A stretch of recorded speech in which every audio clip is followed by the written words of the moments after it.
when you're trying to shoot a car at the SEMA show, sometimes you can't get near them because there's throngs of fans around the vehicle, and other times there's noises and stuff you can't get around. So Steve Strope and I are standing here about 30 feet away from his latest creation way back there. But it's the only way we could pull this off. So sometimes you got to do what you got to do. Indeed. So Steve, tell us about the latest creation, because this isn't just, we just did a car. I mean, this is a whole new spin.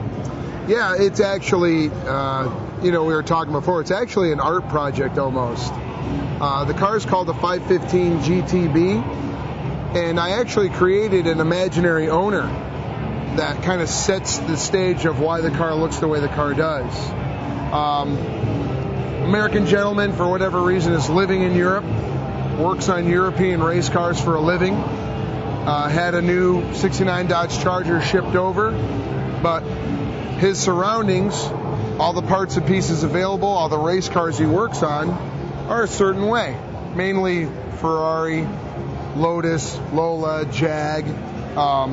So I've taken that ideal and created a car that I'm calling, a late 60s European GT road race Grand Touring kind of a car that would have come about from this gentleman having that kind of a job and living where he lived.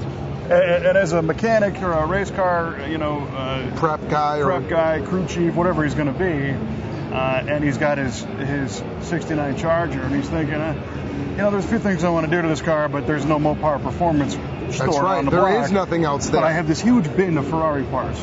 Let's make something happen. Right. Let's modify the car in a way that's consistent with his surroundings. Yeah. So that explains the right-hand drive. Many of the tracks were right-hand drive tracks. A lot of the stuff in the engine bay is taken liberally from a couple of Ferraris, 250 Testarossa, 250 GTs, 330 and 334Ps. You'll see the inline Webers, the dual coil on the firewall, the spark plug wire tubes, the little Bakelite knobs on the top of the valve covers for lifting the valve covers off.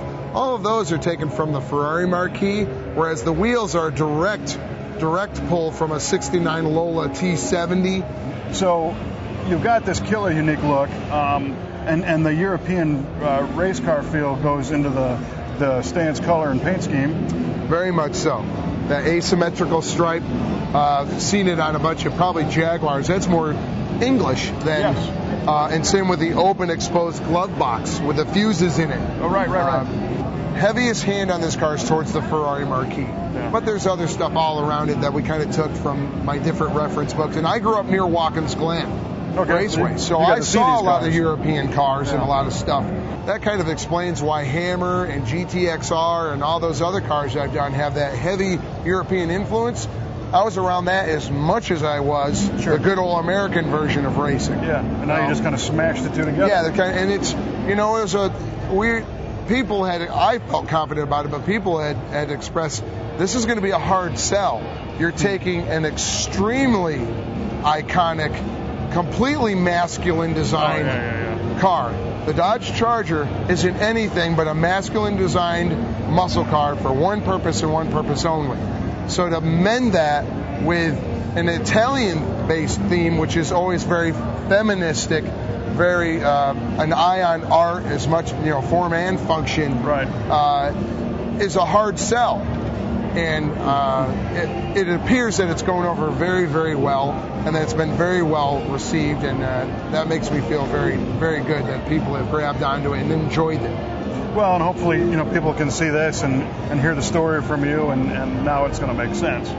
True. Because if you just happen upon this, you might perhaps think it was a mystical export car or something. Right. We've heard over. You probably heard all kinds of new stories. Everyone since it's been here is, it's one of those right-hand drive Chargers from Australia. Yeah. It's like their Charger doesn't look like this Charger. Right. It's a very different car. Yeah. So, and I'm very, very pleased that we're doing a build book with Scott Colleen, build book number 6, and I'm so excited. Besides the honor of just being a build book, that people who will pick up the book on this car will be able to see all the stuff that we're not even going to be close to be able to cover here when we're talking. Everything, the radiator, the rack and pinion, the complete engine, external, Yeah, right. locking heads, an intake.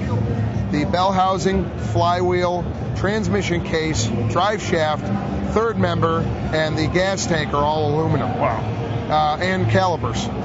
So we've shaved a lot of weight off the car. Chrysler drivetrains are off-center. They're not in the middle in the car. So we centered everything. Yep. We took 2 floors, center the drivetrain. It's an all-aluminum stroker big block.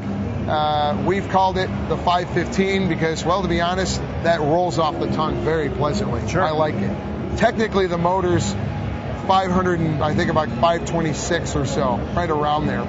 So, and the transmission is one of Jamie Passen's all-aluminum 4-speed overdrive, so 4th gear's overdrive. Nice. Four-speed overdrive. Right, Yeah, so yeah. if it bolts up, it looks right for the area and the time. Yeah. But the gearing's phenomenal and gives me an overdrive in it.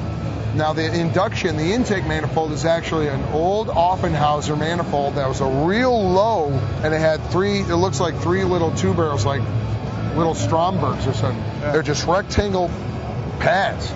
So we machined them off, then made new mounting pads for the Webers. Actually, a good friend of mine, J.D. Madness over at White Rhino Industries, made the pieces for us.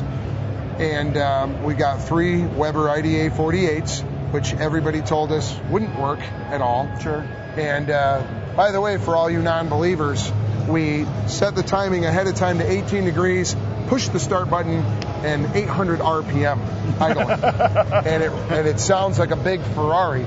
What we did was it's 3-inch stainless tubing, but instead of mufflers, we actually have from Stainless Works that pinch tube, that chambered tube from like a ZL1 Camaro. Right. Okay. So it's just got 2 of those, and that's it. It's a rumbler, huh? Oh yeah. Yeah, I bet. Yeah, his neighbors will love him. Tell me about the right-hand drive conversion, and I understand there's a trick power steering system. Yeah, a really neat piece in that helped. I didn't want any power steering pumps and hoses and brackets and all that stuff in the engine bay cluttering things up. So I found that Flaming River has this electric steering box that comes from LM Prototype Road Racing. And it actually has a potentiometer. I can dial in the amount of assist it gives you. Nice. It's got an ECU that, if you wanted to take it that far, that can read downforce and give and take away. Ooh. It's just really neat. But believe it or not, it's just a really, really super cool problem solver for me. There was a lot of measuring. And I've said this before in other interviews, but all you kids at home that don't think you need math and you want to build cars, you're wrong. Wrong. Get really good at math and love your fractions. Yeah. Right. There was a bunch of engineering and then designing and laying out the dash, which I did. We changed the position. We put the steering column, the shifter, the pedals, or everything is bespoke, handmade, tailored to the owner. Much like the luggage would have been in his Ferrari. Sure, indeed. Yeah. And this was beyond carrying the theme of European. It was, I got a customer who's paying money. He should fit the car. He should fit the car. I mean, we're doing this much work on it. We might as well make him fit. So. Well, the car is phenomenal. It's a cool little mystery car. It's the International Car of Mystery. Indeed. And I look forward to seeing the build book and really pouring through it. Yeah, it's going to be a neat thing to expose how we did everything. It'll be fun. Awesome. Thanks for bringing it out, man. Letting us look at it. Thank you, Kevin. Yep.